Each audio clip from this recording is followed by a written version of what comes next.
So I want to look at two things real quick. The absolute uniqueness of the biblical creation stories, and then one line in Genesis. So I went to Michigan. I was an English major, which meant I had a lot of fun in school. So I took bizarre classes like mythology. And I remember this one woman, she was teaching Greek mythology, and she pretty much made the argument that every ancient civilization had creation stories, and they're all the same. Lots of us heard that at one point or another if we went to liberal arts classes. That's just sheer rubbish. There's nothing at all like the stories of creation that are in Genesis 1 and 2 in other ancient Near Eastern creation stories. So the other Near Eastern stories of creation, there's lots of gods. None of them are really any good. None of them are in charge. They're at war with each other. They're lustful. They're capricious. They make man at a particular time to be their slave. They make the male man. They make woman for one reason primarily, for children and for pleasure. In a world like that, what do you live for? Get what you can, right? Power, pleasure, money. You live for you. In a world like that, the mood that reigns is despair. Life is pointless. We're going nowhere. We came from nowhere. There's no purpose to marriage. There's no purpose to family. There's no purpose to work. There's no purpose to sexuality. There's no purpose to suffering. There's no purpose. And that was the worldview of Israel's neighbors. Into that worldview slams revelation from Genesis 1 and 2, which, it's worth asking that question when you start looking at Genesis, because Genesis causes problems for people, especially the first 11 chapters. Like, what am I reading? What genre is this? How many people in here are engineers? Sorry. This is a challenge for some of us, right? Genesis 1 to 11 is like inspired poetry. That's the best description I've ever heard of it. Which means what? It means it's true, even though it's not literally true. It's speaking truths without being literally true. How do you know that? There's two stories of creation, and they're different. And they're in back-to-back chapters. It's like God trying to get your attention. Dum-dum.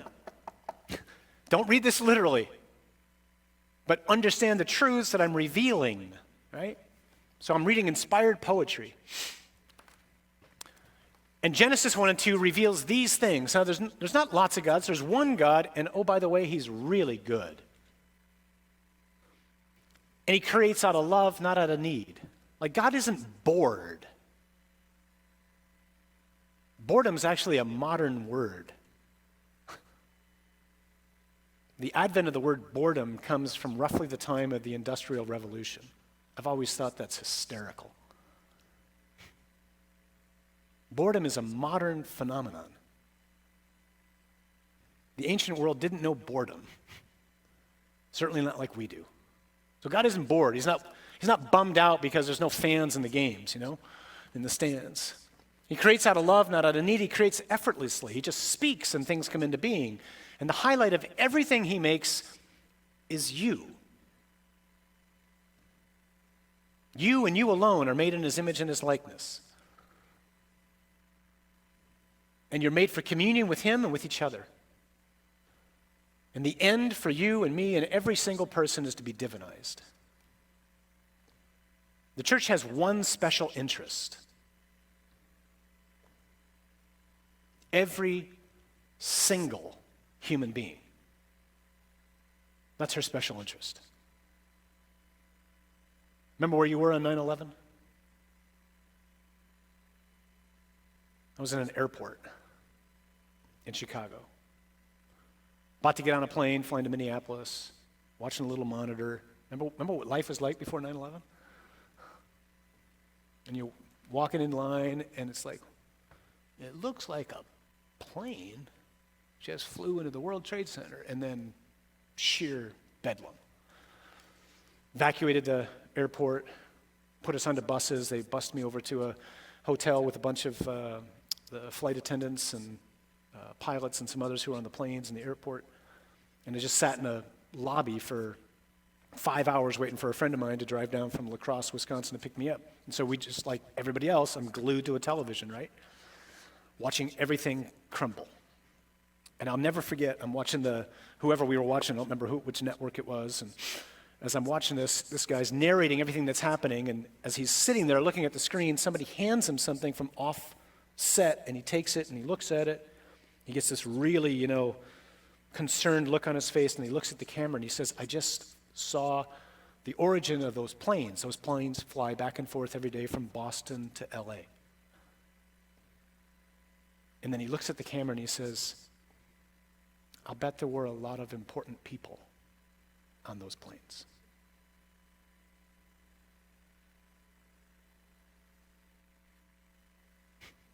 A lot of important people. Everybody on the plane wasn't important. Just guys like him. People on TV, actors, actresses, politicians, celebrities. The nerve and the audacity to consider that some people are not as important as others. Every human person is destined to be divinized. So let's just look at this one verse real quick. This is what helps me to grasp wonder. I think this is one of the most humorous lines in Scripture.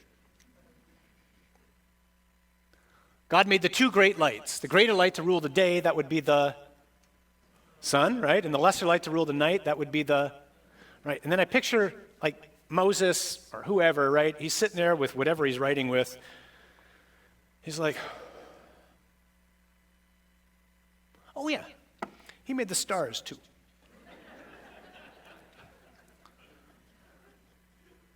Are you kidding me? He made the stars too? Do you know how many stars there are? Do you know how big the universe is? The universe is 46 billion light years across. That's 46 billion times 5.88 trillion miles. This is the universe. These aren't stars. These are galaxies. Those are galaxies. Our universe has 100 billion stars in it. There's roughly 100 billion galaxies in the universe, each with 100 billion stars. Look at the universe.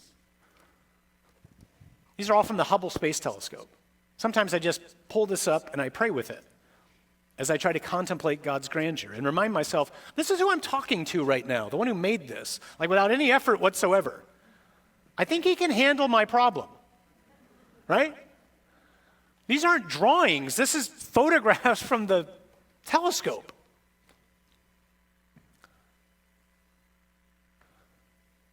This is extraordinary. So I'm an English major, I told you that, so I don't understand how big numbers can get. So I was at a men's conference one time back in Worcester, Massachusetts, and there was a guy speaking who was a high-energy particle astrophysicist or something like that. I don't even know what that means. And he says, let me just try to give you a sense of how big the universe is. So imagine you're going to make a sandcastle out of the universe. And every single star would be a grain of sand. How big would the sandcastle be? It'd be 5 miles high, and 5 miles wide, and 5 miles long. And every star is a grain of sand. I went out and drove that one day with my head out the window, trying to picture what it would be like to drive this massive square looking up 5 miles into the air. I wouldn't encourage you to do it. That's the universe that God made, huh? Another way to think about that. There's 10 times more stars in the universe than there are grains of sand in the world's deserts and beaches. There are 10 times more stars in the universe than grains of sand in the world's deserts and beaches. There are 70 sextillion stars in the universe. That's this number. That's a big number. Another way to grasp how big this is, that's the sun, right? That's our star. It's a small star. You can fit roughly 1 million Earths inside the sun, like 960,000 or something like that. The biggest star that we found up until a couple years ago is this star, which has the great name of the big dog, right? Which is not the big dog anymore because they found a bigger one.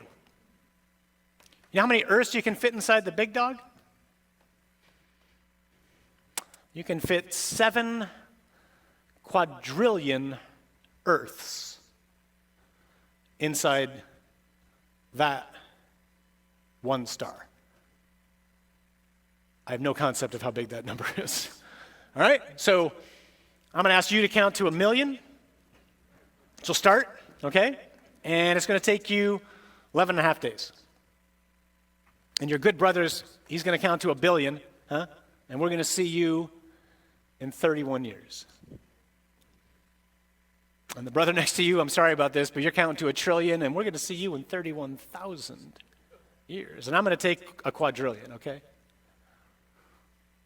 And you're going to see me in 31 million years. You can fit 7 quadrillion Earths inside the one star.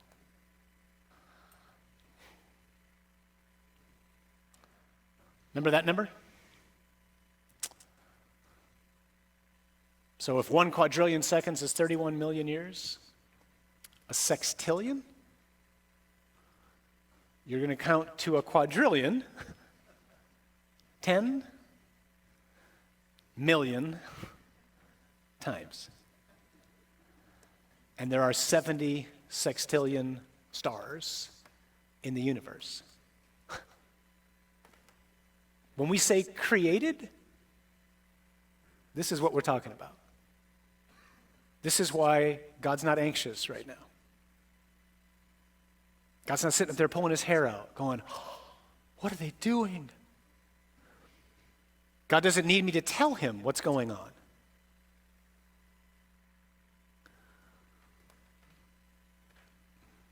Isaiah says, lift up your eyes on high, and who created all these?